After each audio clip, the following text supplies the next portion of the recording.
Welcome to the Empowered Women Life Leaders podcast. I'm your host, Karen Bashford. This podcast is for every woman who has ever felt limited by her past, silenced by trauma, or held back by society's expectations. Each week, we will share powerful stories, expert insights, and practical tools to help you become the leader of your own life. I'm pleased to welcome Whitney Walker, who has a story that I've yet to cover on the Empowered Women Life Leaders podcast. And that is about substance abuse and eating disorders. Now, I'm sure for many women, this will resonate. So I am going to simply say Whitney is a licensed marriage and family therapist. And she has a nomadic lifestyle that reflects her values of freedom, trust, and alignment. So, Whitney, welcome to the podcast. And just tell us a bit about your story of why substance abuse and eating disorder. Thank you, Karen. Thank you for having me on the show. And yeah, I mean, it's a very complicated and convoluted and complex question in terms of, what leads to it. I mean, I suffered from substance abuse, addiction, eating disorders for 15 years. Maybe I'm doing the math wrong. I just turned 40, so there's so many years. I now have 4 decades under my belt. I think it was from 15 until 30. That's 15 years. So, I mean, to give you a bit of background, I grew up, my mom had anorexia. So I grew up, my mom was a professional ballerina, and she met my father, who's a psychiatrist, and they got married, and she was suffering deeply from anorexia, which she's never recovered from. She's alive and healthy, but has a very strained relationship with food. So I grew up with very confusing messages about food and thinness and what was good and what was bad. So by the time I always loved food. I loved food. I always was very enthusiastic and very drawn towards it. I also was always very curious and always a bit of a rebel. It's kind of born a rebel. So I wanted to push the envelope. I wanted to challenge things. I wanted to do things I wasn't supposed to do, touch things I wasn't supposed to touch. And so I started at a young age, like sneaking food because my mom wouldn't let any sweets in the house. So I started like sneaking things, and I would go eat in the garage. When I was young, I was, probably before I was 8, I would do these things. And my weight was fine. I was a skinny kid and it wasn't a huge deal, but I think that was kind of the start of a strange relationship with food, right? And I want to offer that to anyone listening. You might have just seen the dog that I'm pet sitting for. Hi, you're a big guy. So the relationship with nurturing ourselves through sustenance is meant to be very natural. It's meant to be I'm hungry. I listen to my body's cues, and therefore I find something that feels good, that sounds good, that will take care of my needs, give me the energy I need, and then I'll get on with my life. But so many of us, the complication with food is that it can become a source of many things: pleasure, comfort, security, all of these things, celebration. And so it can become very construed in terms of, okay, I'm supposed to do this just naturally, but now I'm finding that I'm using it for a purpose, which by definition is my understanding of addiction. Something becomes an addiction. And I personally believe that anything can be addictive, is when you start to have a relationship with something that goes from a natural state into an unnatural state where you're using it to get certain needs met. So you can have anything that you suddenly think, gosh, why can't I do this normally anymore? And the same substance abuse, right? Drinking is across the board pretty much standard, acceptable once you're of age. And some people can just have a glass and that's all they need. And other people, something kind of breaks in terms of not knowing when is enough. It's because you've shifted that relationship where it's natural into you're seeking something from that. So again, my understanding of addiction is when you're seeking something outside of yourself to provide something that you're meant to experience naturally, right? Naturally, we're supposed to be able to feel safe, secure, satiated, comfortable, at peace. When you have circumstances in your life that challenge that natural experience, you will seek things outside of you to change the way you feel and to try and regulate those feelings. It's a very messy business. Addiction is brutal. It's a very discouraging, very upsetting experience when you suddenly realize, why do I feel like I don't have control? Because people would like to believe, most people, if you tell them, if you're somebody who has an addiction and you tell them like, oh, I don't drink, I don't want to drink. And they'll say, why don't you just have one? What's the problem? They don't get it. You don't get it unless you've been through it, right? So my point is my disordered relationship with food started pretty early, but by the time I was 14, I was a dancer like my mom. And it was the first time I recognized my body changing. I'd always been skinny, but all of a sudden I had this pooch in my belly, and my dance teachers would kind of point it out and be like, your stomach's not flat. And I was like, oh, why isn't it flat? And so that was the first time I kind of walked through the looking glass, if you will, in terms of trying to micromanage my weight. And so many women understand this because all women are scrutinized for how they look, period. Unless you live in a cave and no one has ever seen you. And the number one person that scrutinizes us is ourselves. Mm-hmm. So I started tampering with it, like, okay, well, maybe I'll eat less, no more bagels in the morning. Well, maybe I just don't eat until later in the day. And I always call it a Rubik's Cube. Once you enter into an eating disorder, you're constantly trying to figure out the formula. I just want to be able to eat freely and keep the weight I want. But we don't realize, like I said, that there's also emotional ties to the food now that are disrupting a natural cycle, and that we are not meant to micromanage this. Weight fluctuates, especially in women. We have all these hormones pumping through our body. We have cycles, our menstrual cycle. All of these things cause us to fluctuate in weight, much more so than men. But we don't want that. We want to always look one way. So there began my eating disorder. It began with starting to try to manage it, right? Like, okay, I won't eat these foods. But what that resulted in was binging, because I started depriving myself, and then I would get obsessed with food. And then everything was about food for years. And again, I want to address anybody who struggles with an eating disorder, is that my heart goes out to you, because I don't think people realize how exhausting an eating disorder is. To have to constantly think about food and your weight and whether you can eat tomorrow, whether your weight's going to be up for this next day, just all of these things, something that's meant to be so simple and beautiful, right? Eating is a wonderful celebration of life, but to have it be construed in such a way is devastating, but also exhausting. So then I started binging, which led to more weight gain. So then I started purging, and I developed bulimia. And I struggled with that for years and years and years. And that is a terrifying condition, because now you're not only messing around with food and your weight, but bulimia can kill.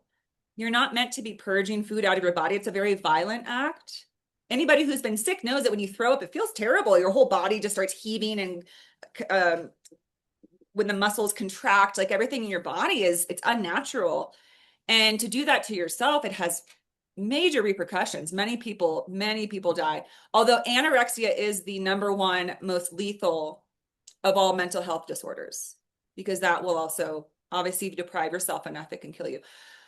So throughout high school, I struggled with that and didn't really seek help. And then I went to college and I stopped purging, but I gained a lot of weight. And then after that, it was, just another decade-long struggle with just trying to be the weight I wanted to be and not have a strained relationship with food, but I was very attached to it. Mind you, I also had a lot of trauma from my childhood through my family. Also, I was bullied a lot in high school, and I didn't know how to accept that. So that was another reason I turned to food. And then my substance abuse began in high school as well. About the same time my eating disorder began at about 14, 15. And I found that alcohol was great because it made all those fears and all that pain go away for a little while. Everything felt fun. Everything felt happy. I felt all that anxiety and upset and depression wash away after a few drinks. But then, again, like every addiction, it's so funny because anybody who's developed an addiction, when you first discover the source of your addiction, whether it be sex, drugs, food, gambling, any of these things, you feel like you found the cure. At first, it's like, oh my gosh, this is the answer. alcohol's so great. I'm so happy when I drink. Yay, I found the answer. But when, again, when you're depending on it, when you think it's the answer because it's resolving a problem within you, you become dependent on it. And that's a living hell, to be dependent on something outside of you that causes repercussions in your body. So I had both of those things occurring at the same time. Meanwhile, also managing, I was bullied daily through high school. Every single day I was ridiculed, terrorized by people. It was horrible. And there was nothing I could do. I didn't feel much support at home. My parents were very checked out. My friends didn't really stand up for me. So it was just it was awful. And it made it really difficult to find, because here's the other thing about women struggling with body image or eating disorders is that a lot of it also has to do with a low sense of self-worth and confidence. If you do not love yourself, you will spend your entire life trying to find things to prove your worth and value. Do you feel that you need validation from outside to tell you that you're enough because you inside have decided you are not? Right? And that war with yourself, if you are your own greatest enemy, you're in really bad company. And I was essentially in very bad company with myself for many, many years. I decided to get sober when I was 29. I was exhausted from all of this, from the eating disorder, from the substance abuse, from the low self-esteem, the self-destruction. It was just exhausting. I was tired of feeling so bad about myself. And I hit a rock bottom where I thought, if I have to be me, I don't want to live anymore. I'd much rather die. I did not want to have to be me. I didn't want to have to keep fighting this fight. I couldn't, it's so brutal to feel so terrible about yourself day in, day out. And so I realized, I thought, well, the only thing I can think to do that might help is if I stop drinking.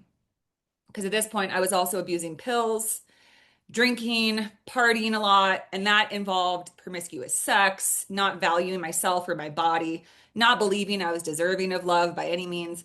So I sabotaged relationships. I got involved with people who treated me terribly because that felt right to me.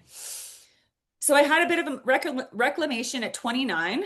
Anybody who's hip to astrology, you hit your Saturn return when you're 29, which is where when you were born, your Saturn returns to its original placement for when you're born after 29 years. That's how long it takes us to go around Saturn or however that works. And I just knew, I was like, you are going to be 30 next year. And mind you, I'm a mental health therapist, so that's my profession. And I was in school and I was thinking, how the hell am I going to be a therapist and support others when I am slowly destroying myself and when my self-esteem is rock bottom? What kind of therapist will I be?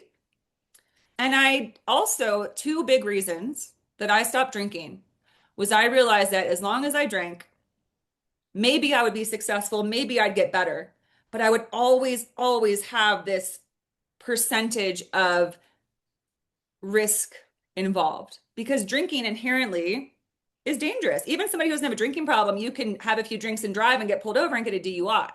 You know, you don't have to have a problem to have that. And you can have one night where you drink too much and you get in a car accident. Like anything can happen. And I just didn't want to have that variable in my life anymore because I knew who I wanted to be. And that's another thing I'll say. And I'm speaking to anybody who thinks or is questioning, do I have an issue with substance? Would there be a good reason for me to stop drinking? I pictured the woman that I wanted to be. Again, I was 29, and I pictured somebody who was confident, who was kind, who was at peace with herself, who was able to achieve her goals and have the life she wanted because she was responsible and reliable and consistent. And I didn't see that person when I looked in the mirror. I didn't see that person when I looked back at the past 20 years of my life. And again, I didn't have a clear answer as how to get to that person I wanted to be. But I knew the one thing that could jeopardize it, and that was continuing to drink and use drugs. And then the other thing I had to ask myself was, if you keep drinking, do you think you can ever truly trust yourself or respect yourself? And the answer was no to both of those questions. Because whenever I drank, I would make promises. I'd say, tonight, I'm only going to have 3 drinks max. That's it. Tonight, if I drink, I'm not going to drive. I would break those rules over and over again. I couldn't trust myself. And again, anybody who's dealing with some type of addiction, you know that how terrible that feeling is to not be able to trust yourself. That's when it gets really scary. And I couldn't respect myself because I would do things that I didn't respect when I drank. I would make decisions that affected others. I would make reckless decisions. And I didn't want to feel that way about myself. And I knew this rock bottom state of wishing I was no longer alive was not going to get better. So I made the choice to get sober. And that was a little over 10 years ago now. And it was really hard. It didn't get better for a while. I was very depressed. I was very despondent, detached. I felt like all hope was lost. I was in a lot of pain. I'd gotten hooked on painkillers at the end of my addiction. And so I had to get off of those. That was a nightmare. And then I just felt terrible in my body. But slowly and surely, I gained my way back to health, to a clearer mind. And I slowly started to realize you can become the person you want to be. It is possible. And so I started walking that path. And over the years, I started a 12-step program. I started AA. And that really helped me. For one, AA is like free therapy. You get to go and you just spill your guts. You just say all the nitty-gritty details, and people are like, yeah, I get it. And you're like, oh, really? You're like, you've done this too. I'm not a monster. And they're like, no, it's okay. You were an addict. And it's okay. You can make peace with that. You can forgive yourself. And that helped me a lot. And to know that I wasn't alone and that there was still a chance for me for reclamation. And there always is. Again, anyone listening, everybody deserves a new chance. If you can be So true with yourself. sorry, can we just go back to when you were addicted before you started healing yourself and taking yourself out of that situation? How well were you at hiding the problem from everyone? How good were you? Or did you not bother? Did nobody notice there was an issue? Well, as far as substance, we'll start with that, like alcohol and drugs, this was all during my teens and 20s, which is, I mean, I don't know about overseas, but in the United States, it's a huge part of college culture to drink. And a lot of people in their 20s in the US are abusing substances all the time. And I know that there's a lot of places elsewhere in the world that also drinking is a big part of the culture. So nobody's going to bat an eye if you're often going out and getting hammered. And that's what it was like for me. Less so toward the end. As I got later into my 20s, I would have, friends kind of point out like, are you okay? Like you were pretty upset last night. That was another thing for me, is when I would drink, I would get very emotional, upset, depressed. But I also drank for oblivion. So I would get like blacked out, just out of my mind. So people would express concern, but nothing, just like, hey, why don't you go a little easier next time? Don't go so hard. I was never at the point where people said you should seek out help. So I never had to try and hide it. The pills I hid, that was kind of my secret thing. I tried all kinds of pills, anything I could get my hands on. And that was more secretive, especially as that became an addiction, where I was taking multiple painkillers a day to the point where I was dependent on them to function. And that's what really got me to get sober, wanting to love myself and make peace with myself and be my best version of myself. But also, it's terrifying when you literally are so addicted to something that when you don't have it, your body is failing. So I didn't have to hide that aspect. As far as my eating disorder, I think sort of the same thing. Over the years, people would comment because my weight would drop a lot, would peak a lot, would be all over. I would clearly binge at times. People didn't always know I was purging. It's a very secretive thing. I mean, in general, addictions are very secretive. And anybody who has people become concerned, it's because it's grown to the point where you can't contain it. Anyone who's addicted will try to all regards to hide it, because addictions are shameful and scary. I call it the devil energy. I don't personally believe in an actual devil, but when I think of the devil, it's something it's conditional, right? It's like, let's keep this our secret. Like, I'll be your best friend if you don't tell my secrets. I'll be your best friend, but I'm gonna, keep your chains bound on you, which is an addiction. An addiction is, I'll make you feel so good, but you have to keep taking this. This pill will make you feel amazing, but then you're going to be dependent on it. That's what the devil energy is to me, is when you think, oh, this is a shiny thing, I want this. But then and the devil says, you can have it, but under my terms. And that's what addiction feels like. So you keep it very secret. You keep it to yourself until it becomes a living hell. And then you ask, how do I get out of here? And to me, Okay. that's where the spiritual path opens. Yeah, I think most women, especially women, do reach that point where something inside them says, I'm not going to keep doing this. And that's that connection to the spiritual side. Just one more question though. I'm intrigued. How did you have the money? Because it must have cost you an absolute fortune to buy drink and drugs and food, especially when you were younger. How did you manage? I mean, again, I think heavy drinking is very typical. I mean, everyone I knew, once you graduated college, you were just looking for a job where you got enough money that you could buy food, go out and party on the weekends, and call it a day. I mean, I wasn't heavily drinking every day. I was just going overboard. I would abuse alcohol when I would go out. So it wasn't like a multi-$100 a week thing. It was never about that. That was never, the money was never an issue. And pills, everybody had pills. My brothers had pills I would take from my parents' house. My friends had pills. I never bought my own, ever. You just kind of come across them. Okay, that's a fair comment. So tell us about your spiritual journey then.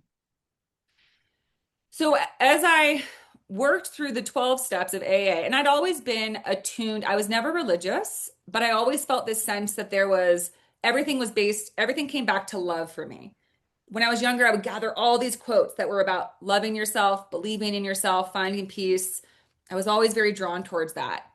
And what it led me to believe is that to me, there was no such thing as like wrong or right. There was just this one thing that I'll call the divine light, whatever, but it was a constant. It was this constant presence, and there was no right or wrong about it. There was no good or bad. It just was. It was pure love. And as I got sober, and AA had a lot of tenets around that. AA is heavily based in Catholicism because the creator, Bill Wilson, was Catholic. And a lot of that I didn't connect with, but the parts I did connect with were the facts that you can be completely forgiven and have a new chance, that you are able to have an awakening and a connection with a higher power that's bigger than any of these small little increments of judgment, rejection, acceptance, good enough, too bad enough, whatever it was. So that kind of opened the door for me. And then when I was in AA, the second step is to establish your higher power. Maybe it's a different step, but one of the steps is to establish a relationship with a higher power, whatever that means to you. And I was having trouble with that step. I was like, I don't really know. Again, all I thought it was like this bright light, this consistent light, like the sun. And so the person I was working with, my sponsor, said, well, I have this book I'm going to send to you. It's called Conversations with God. It's by Neil Donald Walsh. Have you ever heard of it, Karen? I read them all. I love them. I really do love the book. Aren't they? Oh, yay! I love him. My goal is to meet. I've been trying to meet him. I've been trying to find that guy. I love him. I've taught. He has on his website. You can ask him questions and he'll answer live. He's amazing. But that book changed my life. But here's what's funny, Karen, and this is part of what I've realized spiritually. There's so much about timing. Everything has to unfold. And that was another reason that life has been hard for me and why I became an addict is because I'm extremely impatient and I don't have a lot of faith or trust. I feel like I have to micromanage and I want everything to be as I want it right now.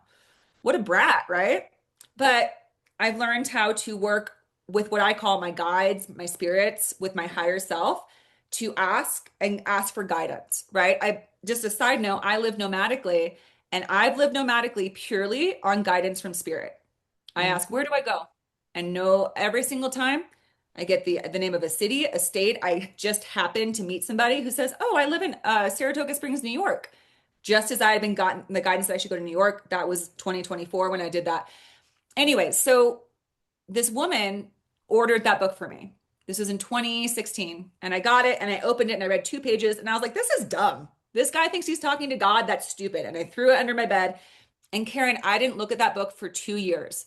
And then one day I woke up and I kid you not, this little voice in my head said, what would God say? what does that book talk about? What would God say to this guy? And I picked it up and I did not put it down for about 3 years. I read that book probably 17 times. I had every different color highlighter in that book.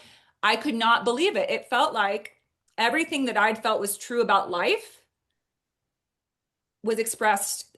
When I read that book, it felt like truth in a way that nothing else had, nothing had ever come across.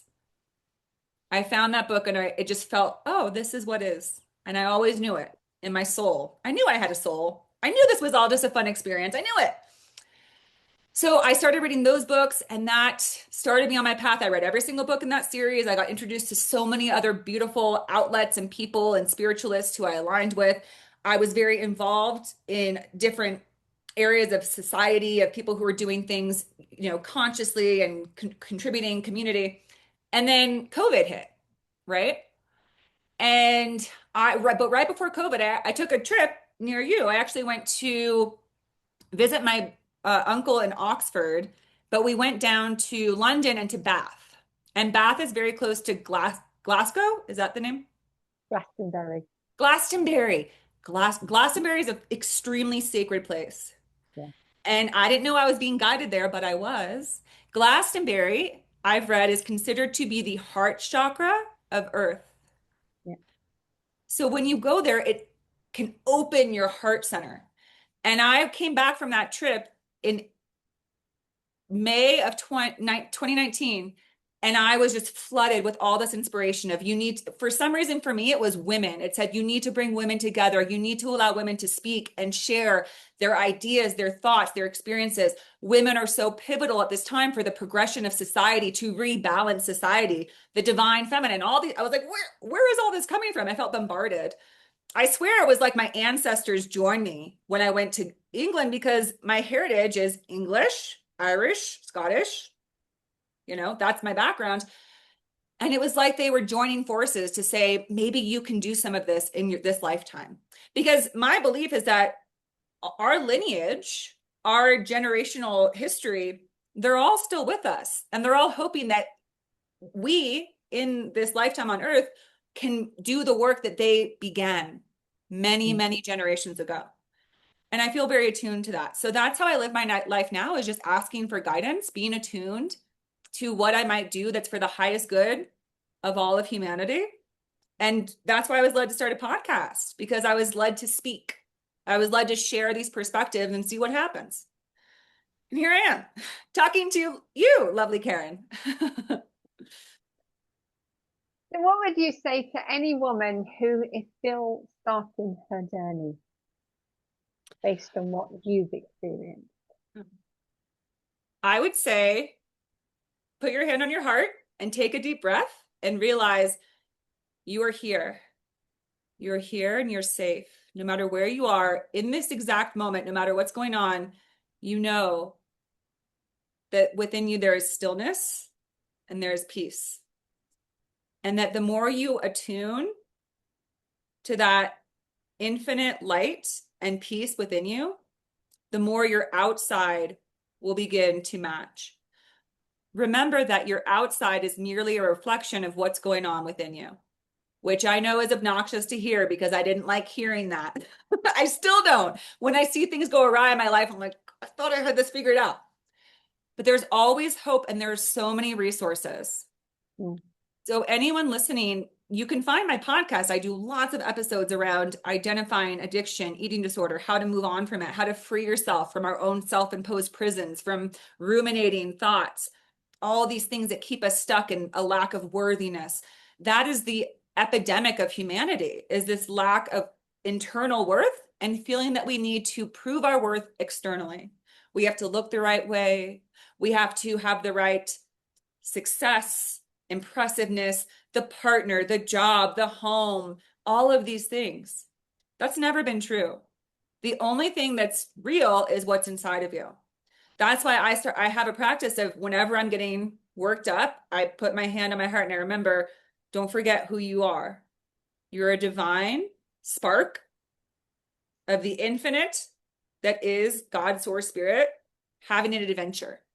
And we're all in this together. And my vision of the future is when we all recognize this and we stop trying to compete and we start collaborating and cooperating and working together to all allow for our unique gifts to come forward rather than feeling like we have to create and force our gifts in the world just so we can survive. We're not meant to live in survival. And I also want to tell that to anybody who's suffering. It's not your fault. We've created a society where we've created survival mode because of how we've orchestrated things. And that's also a big reason why people develop addictions. We just want some relief from the stress of believing just as I am, I will not be taken care of. I have to grind and I have to force things just to survive. Whew. That's a recipe for, that's why we're all sick. We're all in pain. We're all suffering. We're all addicted. That can be a thing of the past. My last thing I'll say is that I also have a vision. Hundreds of years from now, the time we live in now will be a parable of just how backwards things can be. In hundreds of years, people will say, there's no way. There's no way that millions of people were dying from cancer because cancer will be eradicated once we stop fighting a war with ourselves. Yeah. Totally agree. I'm 100% behind that because, yeah, that's what I help women with, is to understand and take action for themselves to stop abusing their own bodies by simply stop listening to everyone else and start listening to themselves. So totally behind what you've just said.